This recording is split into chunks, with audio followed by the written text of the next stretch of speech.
Oi pessoal, tudo bem? Eu sou a professora Mariana e hoje eu vou tratar com vocês sobre os direitos humanos e a Constituição. Por que que aqui no meu slide está escrito para vocês direitos... Porque eu sempre faço isso, né? Direitos fundamentais e a Constituição. Por quê? Alguém sabe me explicar?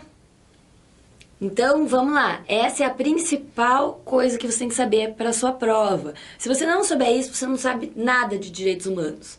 Então, direitos humanos, quando ele é incorporado dentro de um ordenamento jurídico de um país, ele passa a se chamar direitos fundamentais. E é por isso que a nossa aula de hoje chama-se, então, Direitos Fundamentais e a Constituição, porque está dentro da Constituição tudo isso que a gente vai falar. Tranquilo? Então, vamos comigo. Quando a gente abre lá a Constituição, e se você tiver a Constituição aí, eu peço para que você abra, para que você acompanhe junto comigo, a gente vai encontrar o título 2, que vai falar dos direitos e garantias fundamentais. E a gente tem vários capítulos dentro desse título, e a gente vai tratar de todos eles hoje aqui nessa aula. Então a gente vai falar dos direitos e deveres individuais e coletivos, dos direitos sociais, do direito de nacionalidade, dos direitos políticos e dos partidos políticos. Todos esses aqui fazem parte dos nossos direitos e garantias fundamentais estabelecidos pela Constituição. Então, vamos começar pelo primeiro capítulo, obviamente, que é o direitos e deveres individuais e coletivos. Então, primeiro direito que a gente tem que pensar aqui, direito à vida. Quando a gente pensa em direito à vida, eu sei que muita gente vai falar, ai, que desnecessário a gente ficar falando aqui hoje de direito à vida. Não é bem assim. Direito à vida não é só estar vivo, é permanecer vivo, é o direito de nascer, é o direito a uma vida digna e também a proibição da pena de morte. Então, gente, quando acontecer aí na sua prova, direito à vida, você abre o seu horizonte. E é para isso que tem essa aula aqui hoje. Porque às vezes a gente olha direito à liberdade, direito à vida, direito à saúde, e a gente pensa em uma coisa só, aquilo que já vem automático na nossa cabeça, que é o batido aí, que todo mundo consegue pensar. Mas a prova não vem pedir para você o que todo mundo consegue responder. Então você tem que pensar além para conseguir acertar as questões e mostrar que você é um candidato diferenciado aí na sua prova. Direito de liberdade, gente, é o direito de poder se locomover, de ir e vir para onde você quiser, quando você quiser, e também o direito da sua autonomia privada, de você poder decidir sobre as coisas da sua própria vida, de você não ter que obedecer a ninguém, seja o Estado, seja a polícia, seja sua mãe, seu pai, qualquer pessoa. Ninguém tem direito de interferir na sua vida. Você tem a sua própria autonomia. Também direito de consciência, né, de você pensar o que você quiser, de você ter a sua liberdade de consciência, liberdade de expressão e liberdade de religião. Então, olha como a gente precisa pensar fora da caixinha, gente. Quando a gente pensa em liberdade, normalmente vem na cabeça da gente o habeas corpus, ir e vir, locomoção. Mas pode ser liberdade de religião, liberdade de expressão, de consciência, tantas outras coisas. Isso pode aparecer na sua prova. Direito à igualdade, à isonomia. E aí eu quero que vocês me respondam, qual é a diferença de igualdade para isonomia? Alguém sabe me dizer? Fala pra mim, não tem problema que você está em casa que vai parecer um maluco falando sozinho. Eu quero saber se você sabe. Então, gente, igualdade é dar a todos a mesma coisa, as mesmas condições, as mesmas oportunidades, dependendo aí de cada caso, né? Mas a isonomia é quando você dá coisas diferentes para pessoas diferentes se tornarem iguais às outras. Por exemplo, você ter o cão-guia dentro de um estabelecimento que proíbe cachorro, que proíbe animal de estimação, simplesmente porque esse cão-guia está acompanhando uma pessoa que tem deficiência visual. Então essa pessoa, ela é diferente dos outros. Para torná-la ela igual, a gente tem que fazer uma lei diferente, vamos dizer assim, uma norma diferente. E aí se permite o cão-guia só para esses tipos de casos. Mas se eu, que não tenho deficiência visual, quiser levar o meu cachorro dentro daquele estabelecimento, eu não posso, porque aquele cachorro não vai servir para serem os meus olhos, assim como seria o cão-guia. Então isso é isonomia, é dar às pessoas diferentes oportunidades diferentes para que elas sejam iguais. Tranquilo? E aí a gente tem a igualdade formal e a igualdade material. A igualdade formal é aquilo que tem a forma. Então a forma é a forma da lei. É aquilo que está escrito, que está positivado. Igualdade formal é aquilo que está escrito. Igualdade material é aquilo que acontece na matéria, na vida real. Então, eu tenho igualdade de fato quando eu tenho igualdade material, que ela acontece na vida real. Então, vamos fazer aqui uma diferenciação com um exemplo, para vocês entenderem, isso ficar claro para vocês. Então, eu tenho uma lei muito bonita que fala que homens e mulheres são iguais. Mas, na prática, eu não tenho isso. Na prática, a mulher vai ganhar menos que o homem. Numa condição de trabalho igual, na mesma empresa, com os mesmos afazeres, enfim. Então, na lei, na igualdade formal, todos são iguais. Homens e mulheres são iguais na igualdade formal. Mas na igualdade material, naquilo que acontece de fato, isso não é bem assim. Então, eu tenho igualdade formal, mas não tenho igualdade material. Ok? E a igualdade, então, ela limita o legislador, limita também a autoridade pública e os particulares. Por quê? Porque se baseando numa igualdade, ninguém pode ser discriminado, deixado de lado, ser rejeitado, eliminado, qualquer palavra aí que vocês consigam pensar. Então, tudo isso para limitar os outros, porque nós todos somos iguais e não pode ocorrer essa violação ao direito à igualdade. E existe, então, uma discriminação que a gente chama de discriminação positiva. Eu não gosto do nome, porque a palavra discriminação já te remete a uma coisa ruim. Eu acho que não existe uma discriminação positiva. Mas, para sua prova, você tem que saber o que a doutrina entende por discriminação positiva. Discriminação positiva, o melhor exemplo que a gente tem são as cotas. Por quê? Porque é uma forma de você discriminar as outras pessoas para que elas tenham oportunidades iguais às outras. Então, por exemplo, cotas para as pessoas que estudaram sempre em escola pública.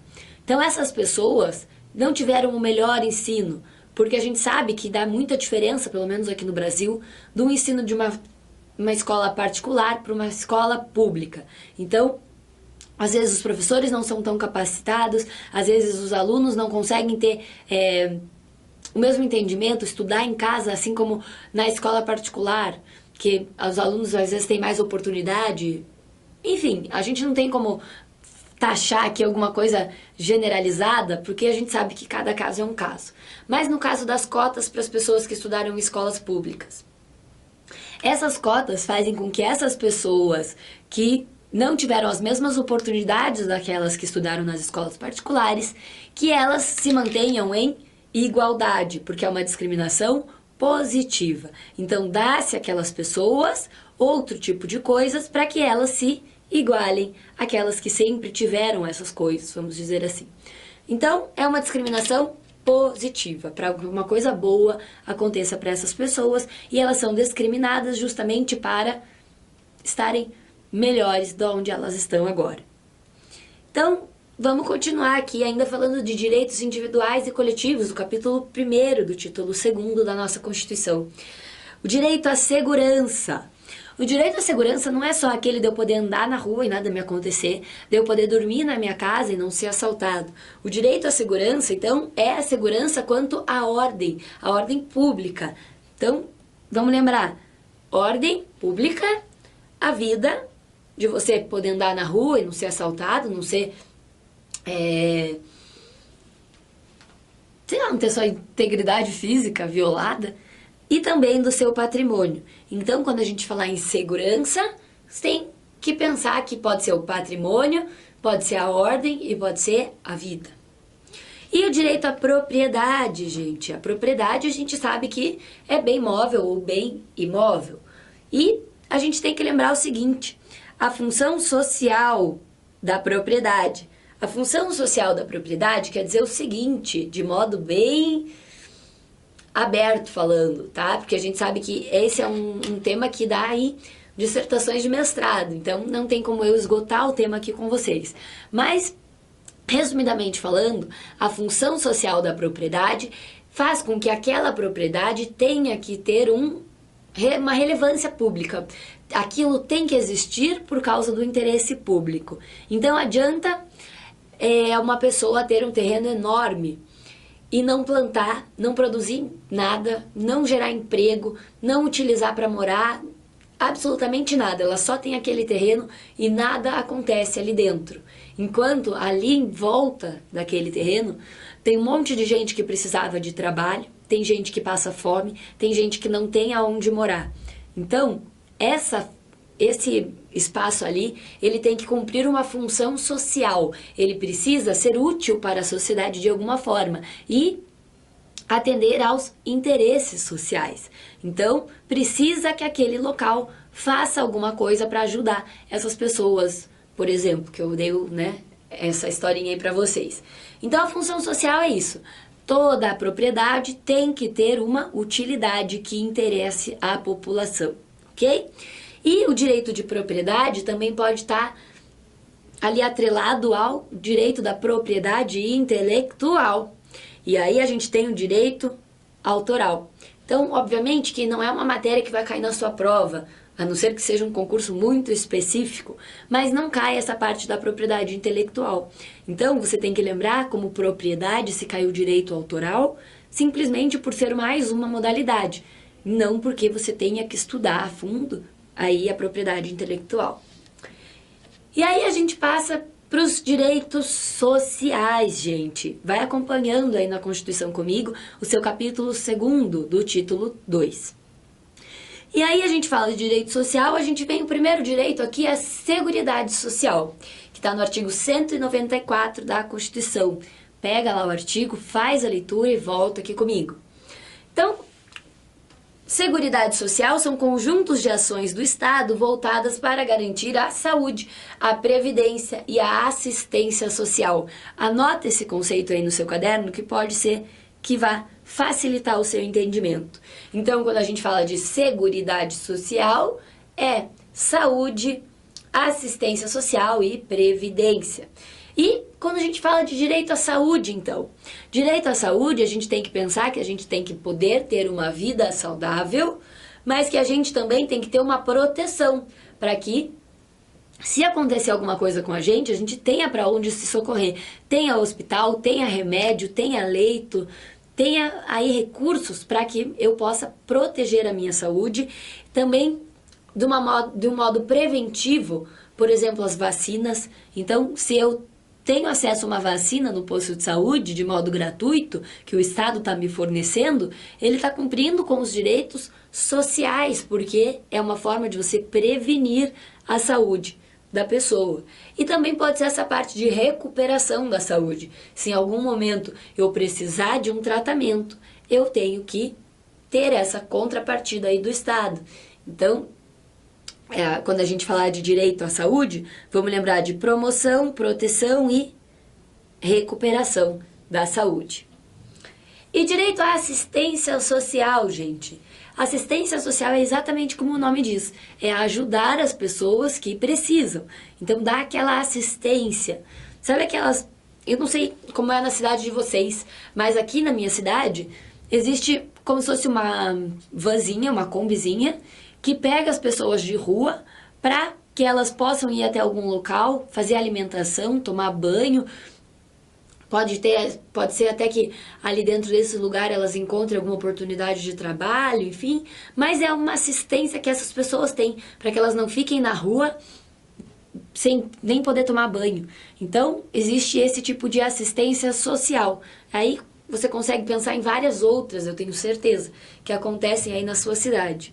Isso está muito atrelado com o princípio da solidariedade, essa parte do direito da assistência social, de proporcionar dignidade às pessoas que não têm absolutamente nada. E o direito à previdência social, gente, esse eu tenho certeza que todo mundo já ouviu falar. Falou em previdência, você lembra de quê?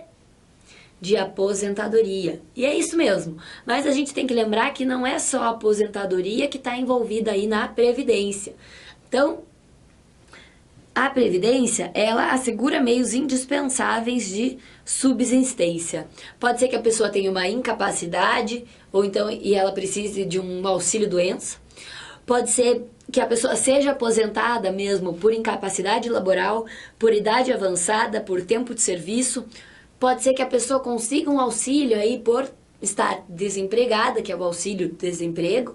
Pode ser que você receba uma pensão do Estado por reclusão ou morte daquele que você dependia financeiramente. Então, quando falar de previdência social, não fica pensando só naquela aposentadoria por idade, porque eu sei que já vem na sua cabeça alguém bem velhinho que está aposentado e que não está mais trabalhando porque, né, não pode mais trabalhar em razão da sua idade. Mas não é só isso que inclui a previdência social. Então, não vai cair essa parte de direito previdenciário na sua prova, na área pelo menos dos direitos humanos, para você falar disso, mas você tem que saber que o direito à previdência social é uma forma de direitos humanos. E direito à educação, então, a gente tem quando a gente fala de direitos sociais. Direito à educação é um direito de todos, e a gente tem que lembrar que é um direito das crianças, dos adolescentes terem o acesso à escola, mas também é um dever do Estado e da família fazer com que as crianças frequentem a escola. Então é um dever da família fazer com que os filhos estejam matriculados na escola, estejam frequentando a escola e obtendo conhecimento. O ensino, na verdade, ele é uma forma de inclusão social. Então é onde a pessoa consegue aprender a conviver em sociedade, aprende o que é cidadania, a se portar, a se colocar dentro da sociedade, daquela comunidade onde ela vive, e também é uma forma de preparação dessa pessoa para o mercado de trabalho. Então, a escola ela é muito mais do que um lugar onde as pessoas aprendem conteúdos programáticos. Vai muito além, é uma ferramenta de inclusão social. Então, toda vez que a gente falar de direito à educação, não é só de ir para a escola, é de ter a escola, de poder passar de ano, porque não adianta eu estar na 4ª série e eu sou aprovada e na minha escola não tem a 5ª série. Então, eu vou ficar estacionada até que um dia façam a 5ª série, ou eu vou parar os meus estudos porque não tem professor para dar aula na 5ª série, ali na escola do meu bairro, por exemplo. Não. Então, é um direito de você ir para a escola, de você permanecer na escola, de você avançar e você conseguir aí realmente a sua capacitação profissional. E em terceiro, a gente tem como direito social o direito à cultura.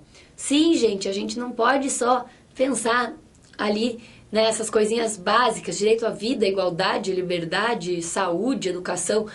A gente tem direito à cultura, e tanto de receber cultura quanto de produzir cultura. Então, a manifestação popular, a gente tem os exemplos aqui no Brasil, a cultura afro-brasileira, a cultura indígena, e também o direito à fixação de datas comemorativas em razão de datas culturais, fenômenos culturais. E a gente tem também direito ao desporto e ao lazer. Toda vez que vier na sua prova aí desporto, eu sei que é uma palavra estranha, mas eu quero que você lembre que desporto vai ser a mesma coisa aqui que esporte. Então é o direito ao esporte e ao lazer. Que a gente sabe da importância do esporte, tanto para a saúde, quanto para tirar os jovens das drogas, quanto para desenvolver a pessoa aí para ter um objetivo de vida, para aprender disciplina, a comprometimento, etc. Então isso é muito importante, isso é considerado um direito fundamental pela nossa Constituição Federal. Então, também a gente tem aqui, educação através do esporte, o esporte como algo que traga bem-estar, saúde e lazer para as pessoas. E a gente tem também a justiça desportiva, que é aquela justiça que não integra o Poder Judiciário, que vai julgar as competições esportivas, ok? Direito à liberdade de comunicação social, gente. Direito à liberdade de comunicação. Então, liberdade, lembra que a gente já falou? Direito à liberdade é um direito amplo, a gente consegue pensar várias coisas, mas aqui nos direitos sociais a gente vem com o direito de liberdade à comunicação, porque essa comunicação ela pode se manifestar de várias formas. Ela pode ser através de rádio, de TV, de internet, de cinema, de revista, de qualquer outro meio escrito, de teatro, tudo que vocês conseguirem imaginar, que a gente sabe que hoje em dia já tem muito mais meios da gente se comunicar do que quando a Constituição foi escrita. E, em sexto lugar, como direitos sociais, a gente tem direito ao meio ambiente. Então, o meio ambiente ele é de uso comum a todos, ele é essencial para a qualidade de vida, para todo mundo ter uma qualidade de vida boa, para ter ar puro, para respirar, por exemplo. Então, uma coisa aí do meio ambiente é que é um dever de todo mundo defender e preservar o meio ambiente para as futuras gerações. Então, a gente não tem só direitos, a gente também tem deveres. E a gente precisa preservar, não só para nós, mas também para as futuras gerações. Preservando, assim, a diversidade, tanto da flora quanto da fauna, e a não destruição desse meio ambiente. E também pode acontecer de cair na sua prova o meio ambiente do trabalho. E aí você vai pensar, será que tem a ver com o meio ambiente? Porque às vezes a gente fala meio ambiente, aqui direito ao meio ambiente, a gente só pensa em árvore, em poluição, enchente, todos esses fenômenos naturais aí. E não, quando falar de ambiente de trabalho, que você tem que trabalhar num ambiente saudável, salubre, também tem a ver com isso, tem a ver com o direito ao meio ambiente, ok?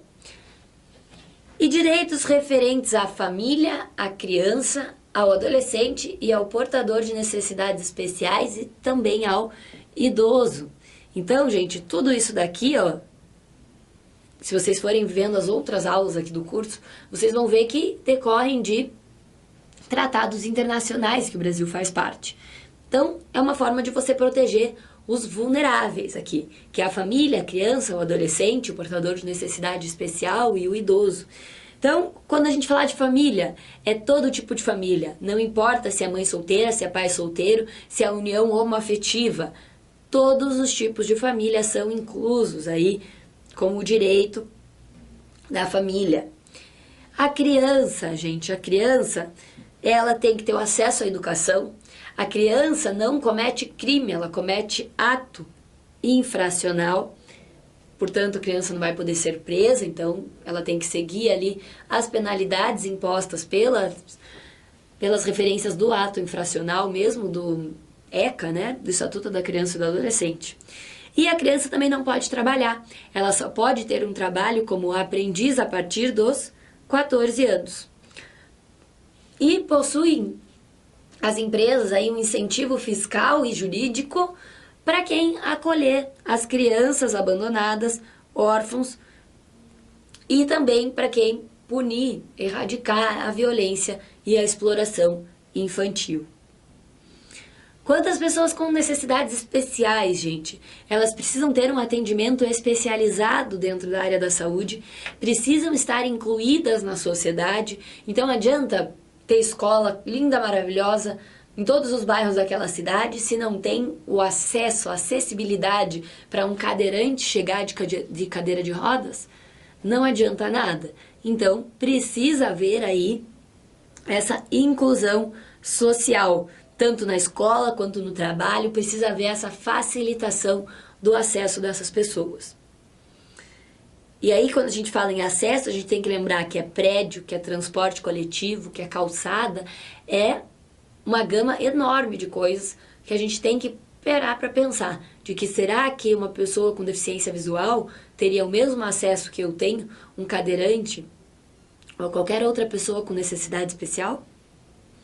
E quanto aos idosos, então, a gente tem que garantir a participação deles na vida comunitária. Não é porque a pessoa está aposentada que ela não tem mais voz, que ela não pode contribuir com nada. Muito pelo contrário, eles têm muito mais experiência, tem que deixar eles participarem para ajudar a gente, para mostrarem para a gente o que eles já fizeram no passado que deu errado e como que eles acham que pode fazer dar certo agora, ou o que eles fizeram e deu certo também. Então, tem que ter o amparo familiar aos idosos, não abandoná-los, e gratuidade do transporte coletivo para incentivar que eles continuem aí se locomovendo, fazendo as coisas sozinhos. Direitos trabalhistas também estão aí no rol, então, de direitos sociais. E os direitos trabalhistas, eu quero que vocês lembrem lá do direito trabalhista, que eu não sei se está no teu edital ou não, mas provavelmente você deve ter alguma noção sobre o direito trabalhista, que é o direito do trabalho. É tudo aquilo que a CLT traz para nós. Mas eu não tenho tempo de falar tudo isso com vocês aqui.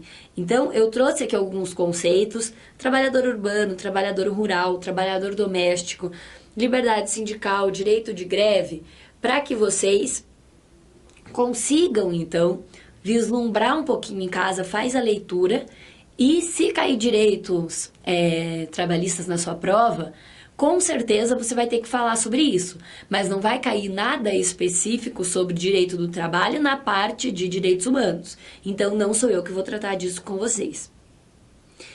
E aí a gente passa para o próximo capítulo, que vai falar sobre direito de nacionalidade. Essa é uma parte bastante cobrada aí nas provas, eu não sei porquê, mas as pessoas que fazem as provas, elas gostam muito dessa parte.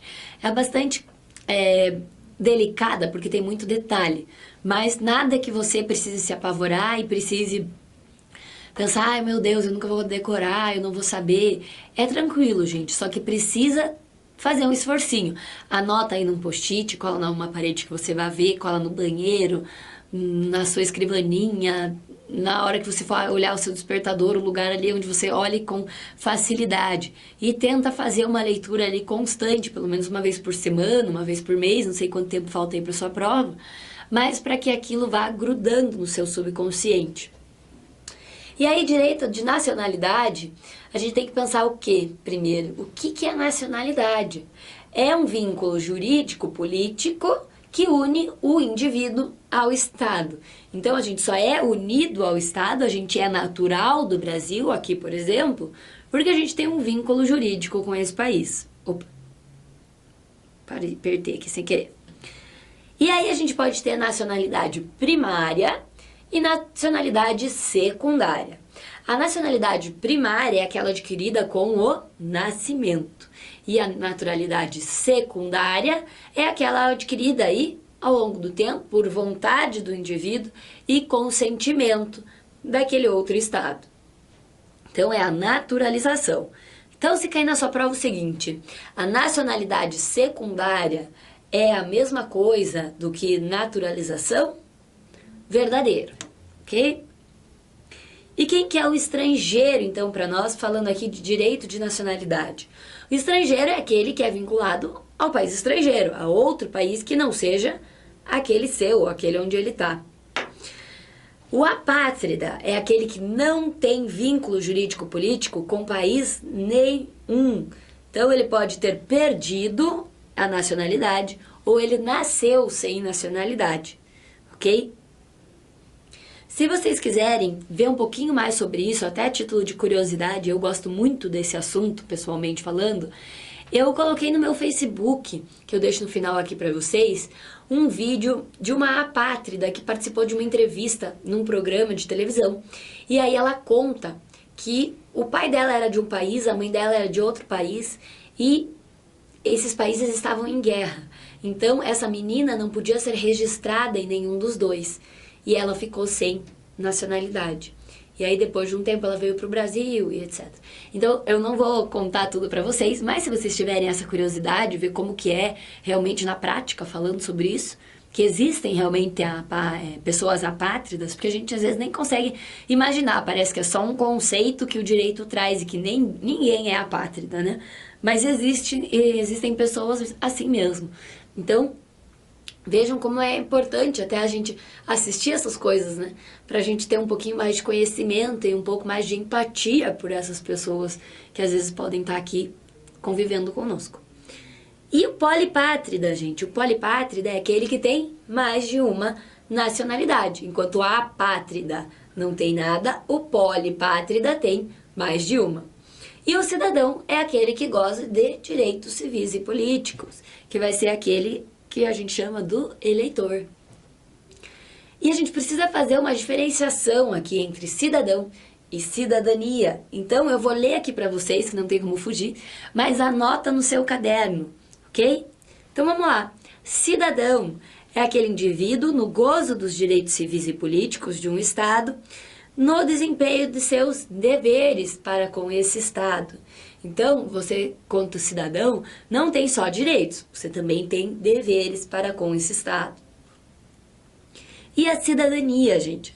A cidadania, então, por sua vez, ela é o conjunto de direitos que dá à pessoa a possibilidade de participar ativamente da vida e do governo do seu povo, votar e ser votado, com seus respectivos deveres, como também o direito de ser respeitado, tratado com dignidade, como ser humano, independente da sua cor, raça, crença, religiosidade, opção sexual e etc. Então, anotou aí a diferença entre cidadão e cidadania? Então, o cidadão é aquela pessoa que está no gozo dos direitos. E a cidadania é o conjunto de direitos. Tranquilo?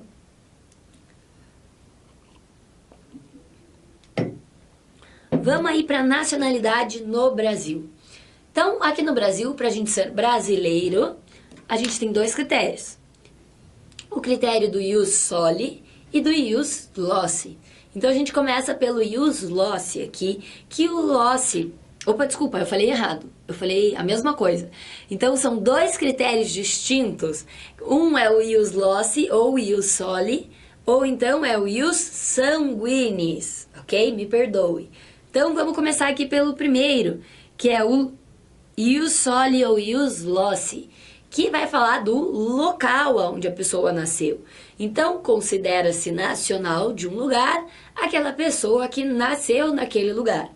Então, quem nasce dentro do território brasileiro vai ser considerado brasileiro, a princípio. Mas a gente também tem o critério do ius sanguinis. E é bem isso que parece, gente. Ius sanguinis é o sangue. Então, a gente tem o critério do sangue, que vai falar o seguinte para nós, que é nacional de um país aquele indivíduo que nasce de pai e mãe nacionais de um determinado país. Então, se eu e o meu marido estamos trabalhando para o Brasil em outro país, a gente está em missão, e eu acabo parindo meu filho lá nesse outro país. Esse meu filho não vai ser considerado um nacional daquele outro país pelo ius soli. Ele vai ser considerado brasileiro, porque ele tem o pai e a mãe brasileiros. Então, é a consanguinidade que vai dar a nacionalidade brasileira para essa criança. E quem é, então, brasileiro nato, que nasceu no Brasil, ou então que tem a nacionalidade pelo sangue, pela consanguinidade? Gente, vamos ler aqui, ó. Nascidos no Brasil, ainda que de país estrangeiro, desde que... Opa, eu li errado aqui já. É país, não país, ó. A gente fica acostumado, né? Ler de um jeito só. Então, vamos de novo. São brasileiros natos. E aí eu quero que você acompanhe no artigo 12 da Constituição. Os nascidos no Brasil, ainda que de pais estrangeiros, desde que não estejam a serviço do seu país. E aí vai ser utilizado o ius soli. Todos aqueles que nascerem no Brasil, que os pais não estejam no país fazendo missão para aquele país de onde eles são, o filho vai ser brasileiro. Os nascidos no estrangeiro, de pai e mãe brasileiro, desde que qualquer um dos pais, né, tanto o pai ou a mãe, esteja a serviço do Brasil. E também os nascidos no estrangeiro, de pai e mãe brasileira, desde que sejam registrados em repartição brasileira competente. Opa! Eu posso não estar no exterior a serviço do Brasil, mas eu tenho que levar, eu e o meu marido brasileiros, levar o nosso filho para ser registrado em uma repartição competente, para que ele venha a ser brasileiro. Ou então, um filho de brasileiros nascido no estrangeiro que venha a residir no Brasil e opte por qualquer tempo, depois de atingida a maioridade, pela nacionalidade brasileira. Então, olha só, gente, tem várias coisas aqui pra gente pensar. Anota o conceito aí no seu caderno e vai separando, tá bom? O brasileiro, então, naturalizado, é aquele que não nasceu brasileiro, mas que ele se tornou brasileiro. Ele é aquele que, na forma da lei, adquiriu a nacionalidade brasileira. E aí existem algumas formas de acontecer isso. Primeiro é aqueles oriundos de países de língua portuguesa. Então, por exemplo, de Portugal. Se você é de Portugal, para você ser naturalizado brasileiro, você precisa residir no Brasil por no mínimo 1 ano ininterrupto e ter idoneidade moral. Para os demais estrangeiros, aqueles que não sejam provenientes de países que falem a língua portuguesa, precisa de 15 anos ininterruptos no Brasil, manifestação de vontade e ausência de condenação penal. Opa! Para os demais estrangeiros que não falem a língua portuguesa, é mais difícil. Então, olha só. Se para um é 1 ano ininterrupto, para o outro são 15 anos ininterruptos. Precisa manifestar a vontade e não pode ter condenação penal. E aí eu trago um asterisco para você, porque é muito importante, então você tem que anotar com uma caneta bem chamativa aí, para você lembrar na hora de estudar, ou na hora que você estiver revisando o seu caderno, aquilo não passar desapercebido. A Constituição Federal prevê igualdade de tratamento para os brasileiros natos e naturalizados, mas existem algumas exceções. E aí eu pergunto para vocês, o estrangeiro naturalizado, ele pode votar? O estrangeiro que por naturalização virou brasileiro, ele vai poder votar dentro aqui do nosso território? Sim ou não? Sim ou não? Eu quero que você fale alto, que você acorde todo mundo aí na tua casa se tiver alguém dormindo. Sim. Vamos ver. A resposta certa é sim. Quem possuir a nacionalidade brasileira passa a usufruir dos mesmos direitos políticos dos brasileiros natos, adquirindo também a possibilidade de ser votado, respeitando os requisitos de cada cargo. Então, além da pessoa poder votar, ela pode ser eleita, elegida, mas, gente, precisa cumprir os requisitos de cada cargo. Por exemplo, presidente da República tem que ser só brasileiro nato. Então, vamos ver aqui, ó. Quais são os cargos privativos dos brasileiros natos? O presidente da República e o vice-presidente da República, o presidente da Câmara dos Deputados, presidente do Senado, ministro do Supremo Tribunal Federal. Para você exercer a carreira diplomática, você tem que ser brasileiro nato. Para você ser oficial das Forças Armadas, a mesma coisa, e ministro da Defesa também. Então, vamos falar um pouquinho aqui de extradição agora.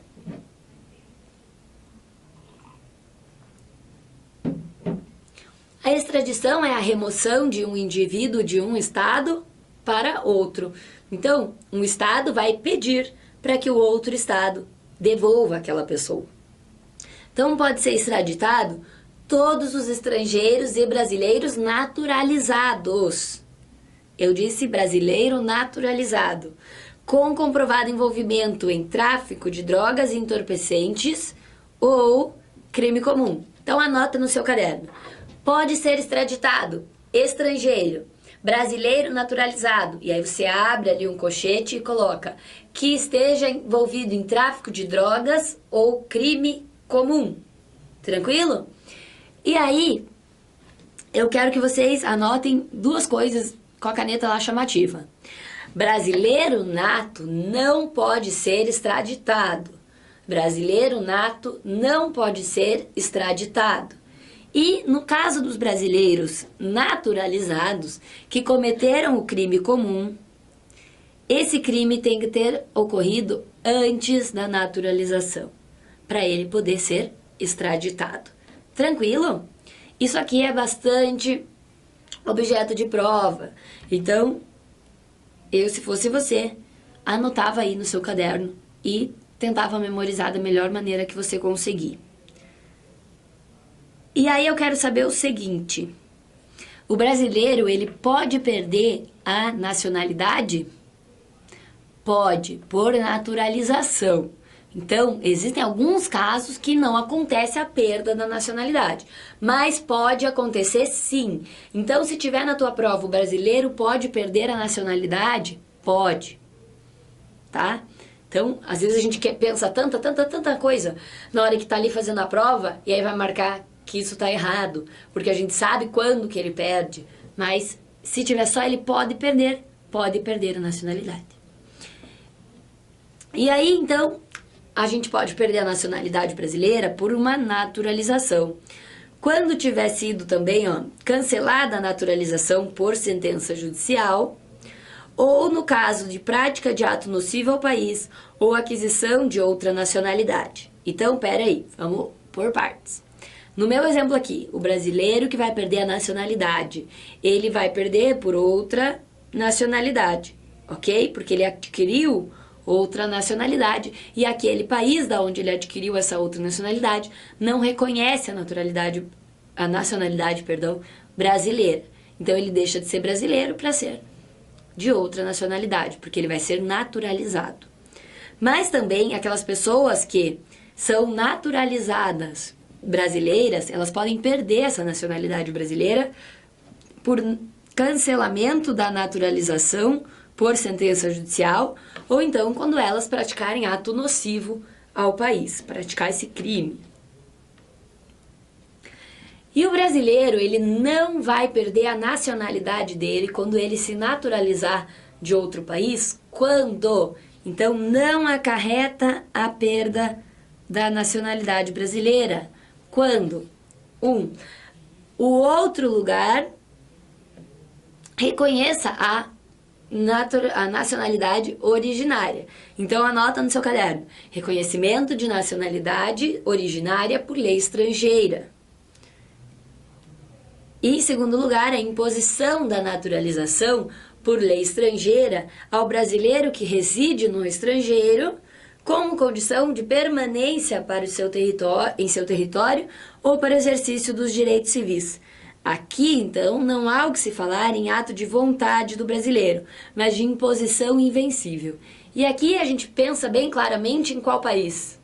Nos Estados Unidos, é o melhor exemplo que a gente tem aqui. Por quê? Porque para ficar lá, para sempre, vamos dizer assim, para morar lá, você tem que ter um visto de trabalho, de permanência, precisa estar legal, senão você é deportado. Então, para você estar lá, você tem que ter o green card. Você ter o green card é uma imposição, você não se torna natural, não quer o green card por você mesmo. Então, é preciso ter o green card, é uma imposição invencível. Mas eu não perco a brasileira, porque aquele país me obriga a ter a dele também. É uma imposição da naturalização, ok? Para que a pessoa possa viver lá, possa exercer os atos da vida civil, trabalhar, constituir família, etc. E casos de dupla nacionalidade, então. Tenho duas nacionalidades. A perda da nacionalidade brasileira somente ocorrerá em caso de vontade formalmente manifestada pelo indivíduo. Então, quando ele não quiser mais ter a brasileira, ele tem que manifestar.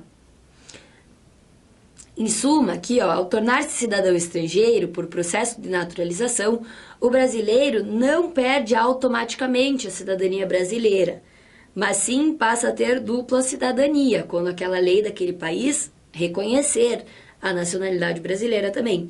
Então, você vai ter a brasileira por nascimento e a estrangeira por naturalização. E aí você vai ter duas nacionalidades.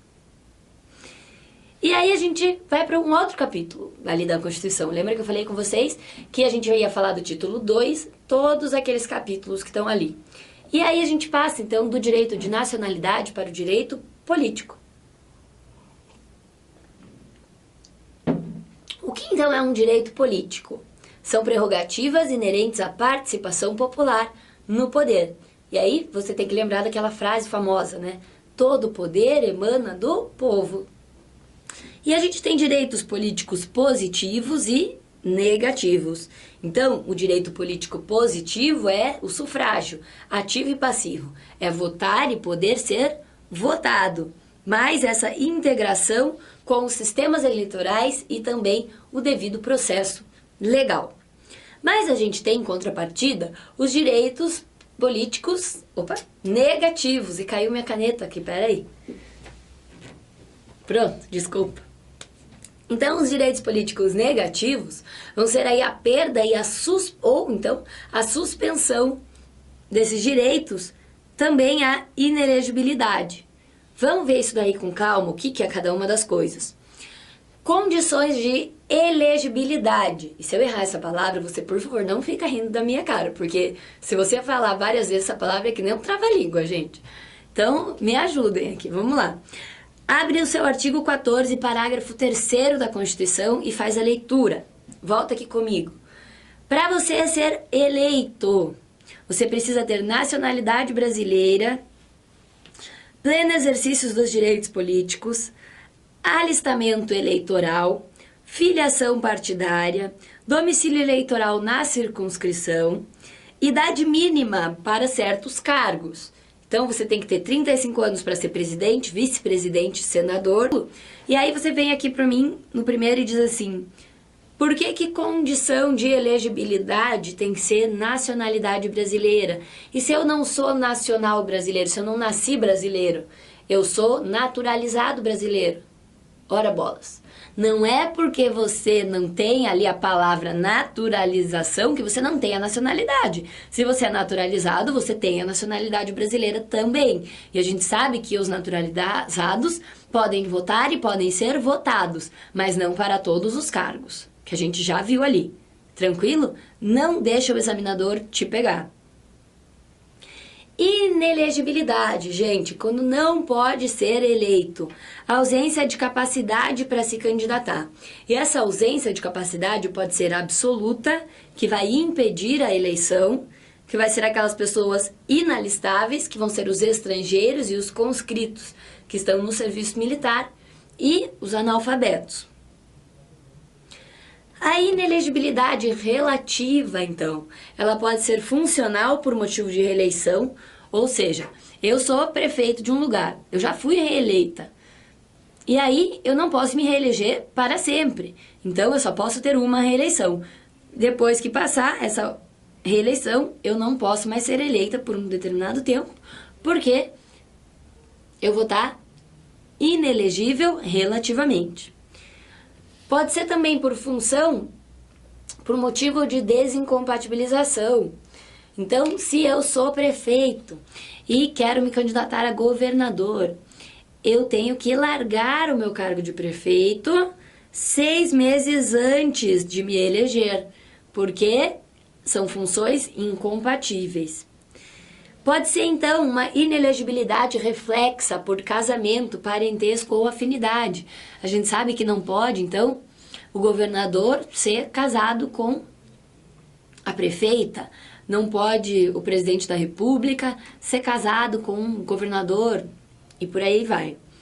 Porque existe essa ligação, essa afinidade muito forte entre essas duas pessoas que vai fazer com que haja um favorecimento, mesmo aí que involuntário, vamos dizer assim.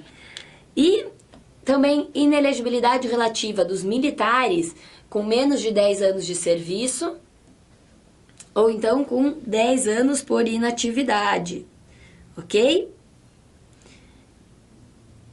Peraí, eu falei errado aqui, vamos com calma. São menos de 10 anos de serviço, um militar com menos de 10 anos de serviço tem que se afastar das atividades para poder se eleger. E um militar com mais de 10 anos tem que estar inativo, ok? E inelegibilidade relativa legal é aquela que decorre da lei. E aí eu vou pedir para vocês fazerem a leitura em casa da Lei Complementar 64 de 90 e da Lei 81 de 94. E aí também existe a privação dos direitos políticos, que você vai estar privado de exercer esses direitos políticos. Pode ser definitiva, através do cancelamento da sua naturalização por sentença judicial, definitiva, que vai ter que ter o trânsito em julgado. E também pode ser privado dos seus direitos de forma definitiva quando você adquirir outra nacionalidade, perder essa. E naturalização voluntária, ok? Quando você adquirir outra nacionalidade porque você quis. Privação dos direitos políticos aqui de forma temporária, suspensão dos direitos políticos apenas. Quando houver a incapacidade civil absoluta da pessoa, por exemplo, quando a pessoa estiver interditada. Quando houver condenação criminal com trânsito em julgado, sempre a sentença de forma definitiva. E improbidade administrativa. Gente, o meu recado para vocês era esse hoje, sobre os direitos humanos dentro da Constituição Federal. Não percam de assistir as outras aulas, que é um tema muito interessante e com certeza vai te ajudar muito para as suas provas aí do futuro. Então, meu recado foi esse. Se vocês quiserem comentar, criticar, sugerir alguma coisa, me procura no Facebook e no Instagram como Prof. Mariana Moreira Neves. Então, um abraço e bons estudos para vocês!